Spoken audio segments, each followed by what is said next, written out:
Assalamualaikum warahmatullahi wabarakatuh. Baiklah teman-teman sekalian, kali ini saya akan memberikan yaitu soal file, yaitu hasil tryout yang part kedua ya, sambungan yang kemarin ya teman-teman, yang admin upload ini ya. Jadi ini yaitu teman-teman sekalian, ini kita mereview yaitu tryout yang ada. Apakah tryout itu masuk dalam tes SKB kemarin atau tidak ya. Jadi kali ini kita akan mempelajari soal demi soal. Baiklah, sebelum mengawali pembelajaran soal-soal ini, kita berdoa dulu. Bismillahirrahmanirrahim. Rabbi zidni ilma warzuqni fahma, Rabbi shrah li sadri wa yassir amri wa hlul 'uqdatam min lisani yafqahu qawli. Allahumma faqihu fid din wa 'alimhu ta'wil. Allahumma shalli Muhammad wa ala sayyidina Muhammad. Lanjut ke soal nomor 1 ya teman-teman. Soal nomor 1, 21 ya teman-teman, maksudnya di sini ya. Kita lanjut yang kemarin ya. Yaitu siapakah tokoh yang pertama kali mengemukakan asuransi di kalangan ahli fikih? Menurut Ahmad Sarbashi, A. Umar bin Abdul Aziz, B. Umar bin Khattab, C. Muhammad Abdul, D. Muhammad Amin bin Umar, E. Utsman bin Affan. Ya, kita lanjut ke pembahasannya tuh teman-teman. Yang dimana pembahasannya di sini yaitu menurut Sarbashi, yaitu orang yang pertama kali berbicara tentang asuransi di kalangan ahli fikih Islam, yaitu Muhammad Amin ibnu Umar. Jadi Muhammad Amin ibnu Umar ini terkenal dengan sebutan Ibnu Abidin al-Dimashqi, yaitu wafat di tahun 1252 Hijriah atau 1836 ya Masehi ya. Hal tersebut telah dikemukakan dalam kitabnya yaitu Rad al-Mukhtar Syarh Tanwir al-Bashar, yang lebih dikenal dengan Hasyiyah Ibnu Abidin.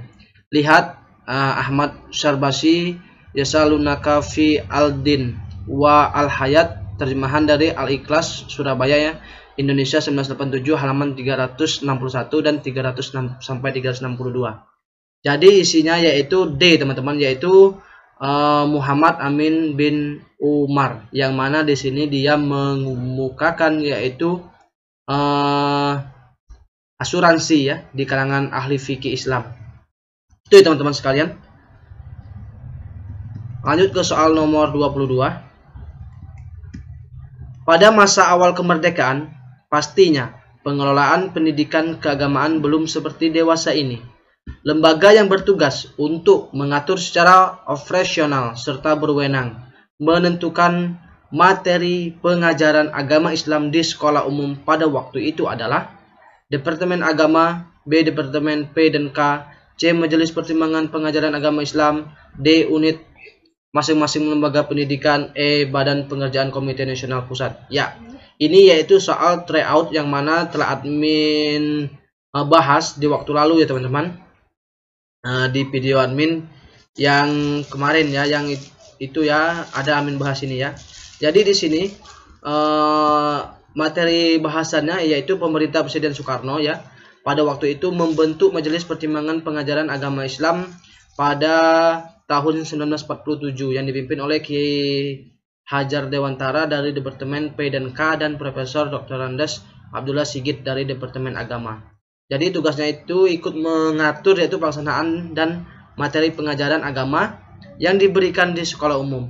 Jadi jawabannya di sini yaitu Majelis Pertimbangan Pengajaran Agama Islam ya teman-teman. Jadi isinya adalah C ya teman-teman sekalian. Lanjut ke soal nomor 23. Surat keputusan bersama atau SKB mengenai libur nasional dan cuti bersama tahun 2021 ditandatangani oleh 3 materi.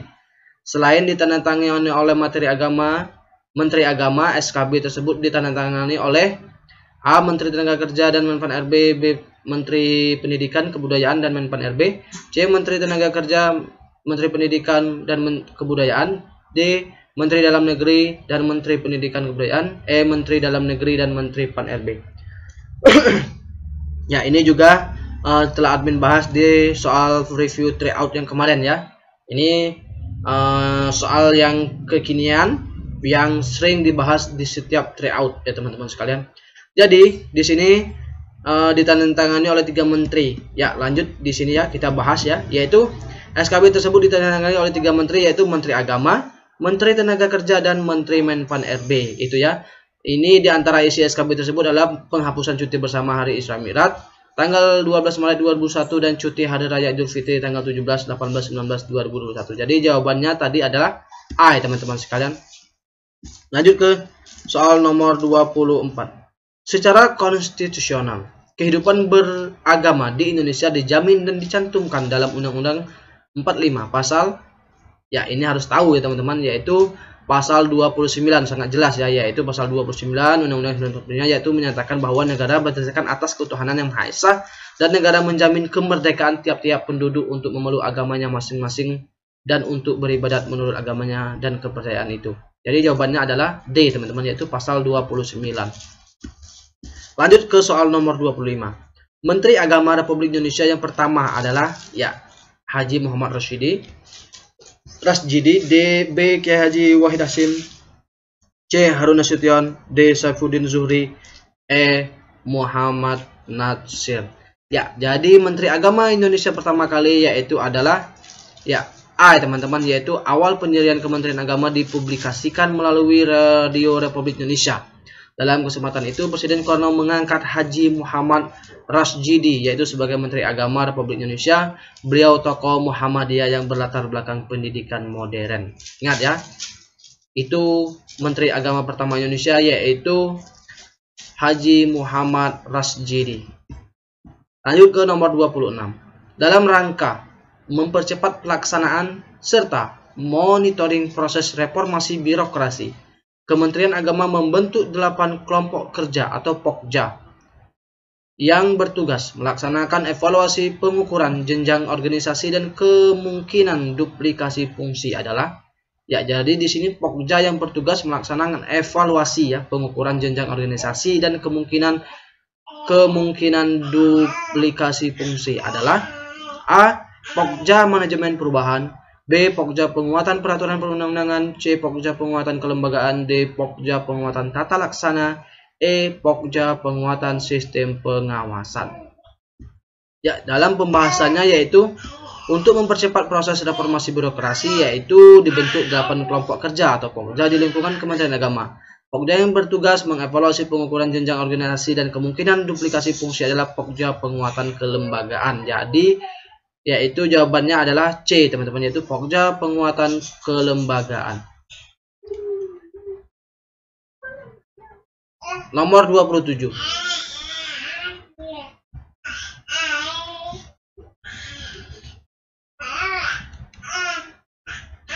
Salah satu fungsi hadis terhadap Al-Quran ialah bayan taudih. Bayan taudih artinya tauhid ya, tauhid ya, tauhid artinya yaitu melengkapi keterangan Al-Quran, B. memperinci ayat-ayat Al-Quran, C. menerangkan maksud dan tujuan Al-Quran, D. memperkuat pertanyaan Al-Quran, E. menerangkan ayat-ayat yang umum. Jadi cukup jelas ya teman-teman. Jadi arti dari bayan taudih ini adalah menerangkan maksud dan tujuan Al-Quran, yaitu jawabannya adalah C teman-teman. Lanjut ke soal nomor 28, yaitu metode penafsiran dengan membatasi pemahaman ayat disebut dengan istilah A. tafsili, B. tahlili, D. maudu'i, D. takriri, E. takwil. Penafsiran dengan membatasi pemahaman ayat. Ingat ya, jadi metode tafsir maudu'i yaitu merupakan metode tafsir yang berusaha mencari jawaban Al-Quran dengan cara mengumpulkan ayat-ayat Al-Quran yang mempunyai kesamaan tujuan, bersama-sama membahas topik atau judul tertentu dan menertibkan sesuai dengan masa turunnya serta selaras dengan sebab turunnya. Jadi jawaban di sini yaitu metode tafsir maudu'i ya teman-teman, yaitu C ya teman-teman. Nomor 29.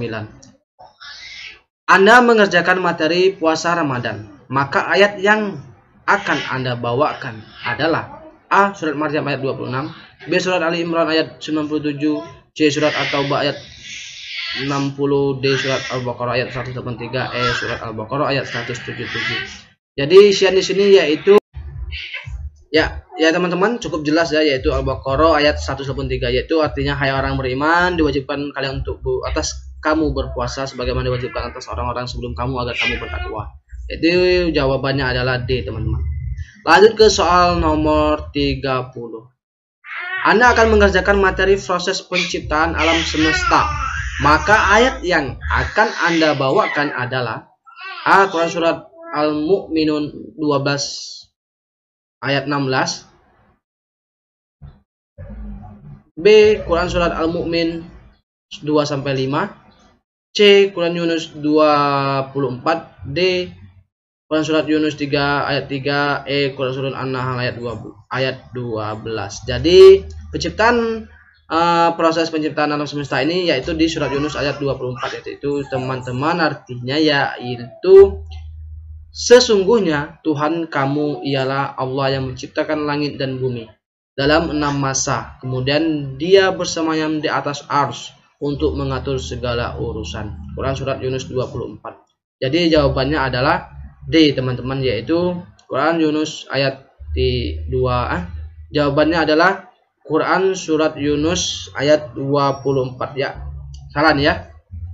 Jadi jawabannya itu adalah C, teman-teman. Saya tulis ini ya. Lanjut ke nomor 31. Menurut Anda, makna makiyah dalam ulumul Quran adalah, ya ini makiyah ya. A. Ayat yang diturunkan di Mekah, B. Surat yang diturunkan di Mekah, C. Ayat atau surah yang turun sebelum hijrah Nabi SAW, D. Ayat atau surah yang turun di Mekah selama perjalanan hijrah, E. Ayat atau surah yang turun setelah hijrah ke Madinah. Jadi bahasan persoal ini ya teman-teman, yaitu ini adalah isiannya yaitu C, teman-teman, yaitu ayat atau surah yang turun sebelum hijrah Nabi Muhammad SAW ya. Jadi ini terdapat 3 perbedaan ulama dalam memaknai pengertian kata makiyah dan madaniyah. Namun yang terkuat adalah pendapat yang memberikan pengertian bahwa makiyah adalah ayat yang diturunkan sebelum hijrah meskipun bukan di Mekah. Jadi segala sesuatu ayat yang turun kepada Rasulullah SAW sebelum hijrah ke Madinah, walaupun tempatnya bukan di Mekah saat turun tersebut ya. Sedangkan Madaniyah itu adalah yang turun setelah hijrah meskipun bukan di Madinah ayat tersebut diturunkan. Jadi ada 2 fase, teman-teman, ada 2 pendapat ini, yang mana yang dimaksud dengan turun di Mekah ini walaupun Nabi di Taif namun ayat turun di sana, maka itu masih disebut dengan Makkah ya, surat Makkiyah, karena Nabi Muhammad SAW belum berhijrah ke Madinah. Lanjut ke soal, jadi jawabannya C ini tadi, teman, yaitu ayat yang turun sebelum hijrah Nabi SAW. 32 ya. Istilah untuk ayat pembuka pada Al-Quran disebut A. Awalus suwar, B. Fawatihus suwar, C. Amamus suwar, D. Jami'us suwar, E. Kalimatus suwar. Jadi di sini sangat jelas ya, yaitu disebut dengan asyaru fawati aswar atau rahasia ayat pembuka surat. Jadi jawabannya adalah fawatihus suwar, yaitu ayat pembuka, awal pembuka pada Al-Quran disebut dengan fawatihus suwar, yaitu jawabannya B, teman-teman. Lanjut ke soal nomor 33. Urutan surat ayat Al-Quran dijelaskan oleh Nabi Muhammad SAW berdasarkan perintah Allah Subhanahu wa Ta'ala. Hal ini dikenal dengan istilah A. Isbati, B. Taufiki, C. Asbabun nuzul, D. Isyraki, E.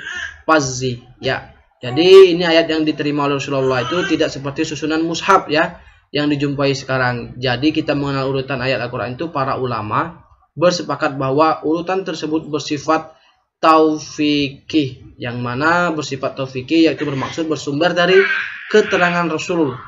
Namun berkaitan dengan urutan surah, para ulama tidak satu pendapat, namun banyak pendapat yang lainnya. Namun di sini jawabannya yaitu taufikih ya, tauqifi ya. Ini B jawabannya, teman. Lalu ke nomor 34. Nabi Muhammad SAW menerima wahyu dalam beberapa ragam. Beliau menjelaskan bahwasanya wahyu yang sangat berat diterimanya adalah dalam bentuk A. Surah suara di balik tabir, B. suara seperti gemerincing lonceng, C. suara langsung dari malaikat Jibril, D. suara dalam mimpi, E. suara yang menggema.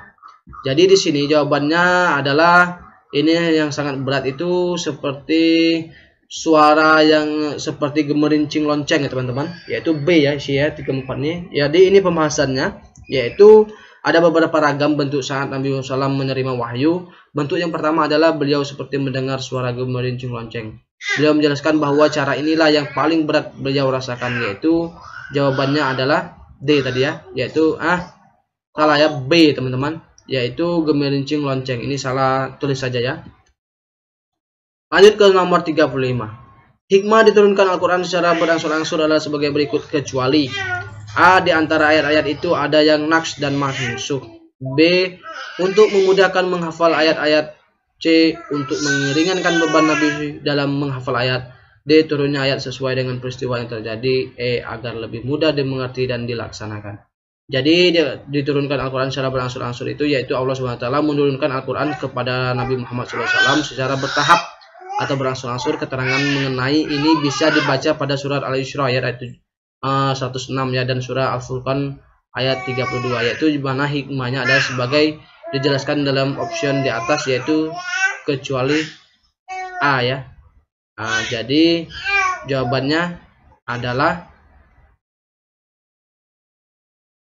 kecuali ya. Jadi isinya adalah A teman-teman, yaitu di antara ayat-ayat itu ada yang naqs dan mansukh. Ingat ya, jangan lupa teman-teman melihat ada kata kecualinya. Lanjut ke soal 36. Sampai saat ini kita masih mengenal istilah Al-Quran, yaitu masih mengenal istilah Al-Quran gundul, yaitu yang ditulis atau dicetak tanpa menyertakan tanda baca. Orang yang pertama berinisiatif memberi tanda baca dalam Al-Quran adalah ya Al-Khalil, B. Muawiyah, C. Abu Aswad Al-Dauli, B. Abu Hasan Al-Asy'ari, E. Abu Mansur Al-Maturidi. Ya, jadi di sini yaitu Abu Aswad Al-Dauli ya, yang mana Abu Aswad Al-Dauli ini orang yang pertama kali merumuskan tanda baca pada Al-Quran atas perintah Ziyad bin Abihi atau gubernur Basra ya. Hal itu terlaksana di bawah kepemimpinan Muawiyah ibnu Abi Sufyan. Jadi jawabannya adalah C teman-teman. Lanjut ke soal 37. Al-Quran berfungsi sebagai mauzi'ah. Hal ini terdapat dalam surah A. Quran Surat Al-Jaziyah 20, B. Quran Surat Yunus 57, C. Quran Surat Al-Jaziyah 45, D. Quran Surat Al-Imran 13, E. Quran Surat Al-Baqarah ayat 2. Ingat mauzi'ah ya, fungsi sebagai mauzi'ah itu di dalam Quran Jaziyah ini ya, surat Yunus ya.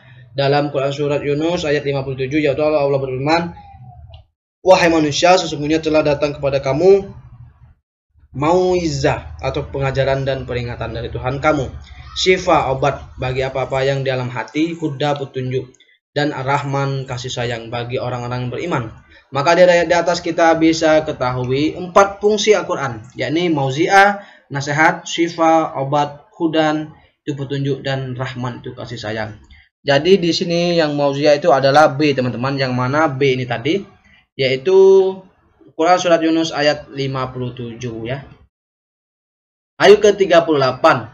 Al-hadis yang tidak terdapat kecatatan dalam sanad dan matannya disebut dengan hadis ya. Sangat jelas ini teman-teman, yaitu hadis sahih, yang mana hadis sahih ini bisa diartikan sehat atau lawan dari kata as-sakim, artinya orang yang sakit. Jadi yang dimaksud hadis sahih adalah hadis yang sehat dan benar, tidak terdapat penyakit dan cacat.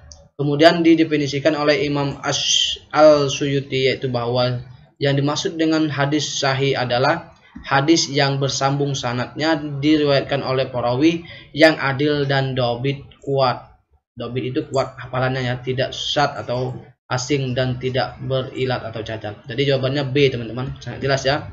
Lanjut ke soal nomor 39, itu cabang ilmu hadis yang mendalami suluk beluk perawi hadis disebut, ingat ini ya, yaitu ilmu hadis dirayah ya, disebut dengan ilmu mantasul hadis, yang mana di sini jawabannya adalah ini ya teman-teman, A teman-teman, yaitu hadis Doroyah, yang mana doroyah itu atau undang-undang kaidah-kaidah untuk mengetahui hal ihwal sanad matan cara. Jadi dalam apa nama itu ihwal sanad matan atau cara-cara menerima dan menyampaikan hadis itu sifat-sifat rawih dan lain sebagainya itu di dalam hadis dirayah ya. Adapun objek atau sasaran ilmu hadis dirayah itu adalah sanad dan matan hadis sehubungan dengan kesahihan, hasan dan dhaifnya sebuah hadis itu ya. Jadi berbeda halnya dengan ilmu hadis riwayah. Kalau yang lebih fokus pada untuk mengetahui cara-cara penukilan, pemeliharaan dan pembukuan ya, apa-apa yang disandarkan kepada Nabi SAW, yaitu baik berupa perkataan, perbuatan, takrir maupun lain sebagainya. Itu perbedaan riwayah dan dirayah teman-teman. Jadi jawaban di sini yaitu hadis dirayah, yaitu A teman-teman. Lanjut ke soal 40. Hadis yang disepakati kebenarannya oleh Imam Bukhari dan Muslim disebut dengan ya, sangat jelas ya. Jadi di sini jawabannya itu B teman-teman, yaitu muttafaq alaih. Yaitu muttafaq alaih itu artinya hadis yang diriwayatkan oleh Imam Bukhari dan Imam Muslim dari sahabat yang sama. Itu ya teman-teman. Jadi jawabannya B teman-teman sekalian. Baiklah teman-teman sekalian, pembahasan kali ini cukup itu dulu untuk teman-teman. Semoga bermanfaat dan semoga teman-teman bisa lulus dalam tes seleksi P3K di tahun ini.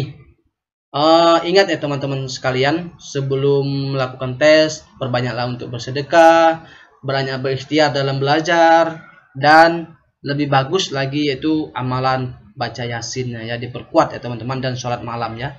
Itu dulu dari admin. Terima kasih. Jangan lupa subscribe, like, dan share ke teman-temannya.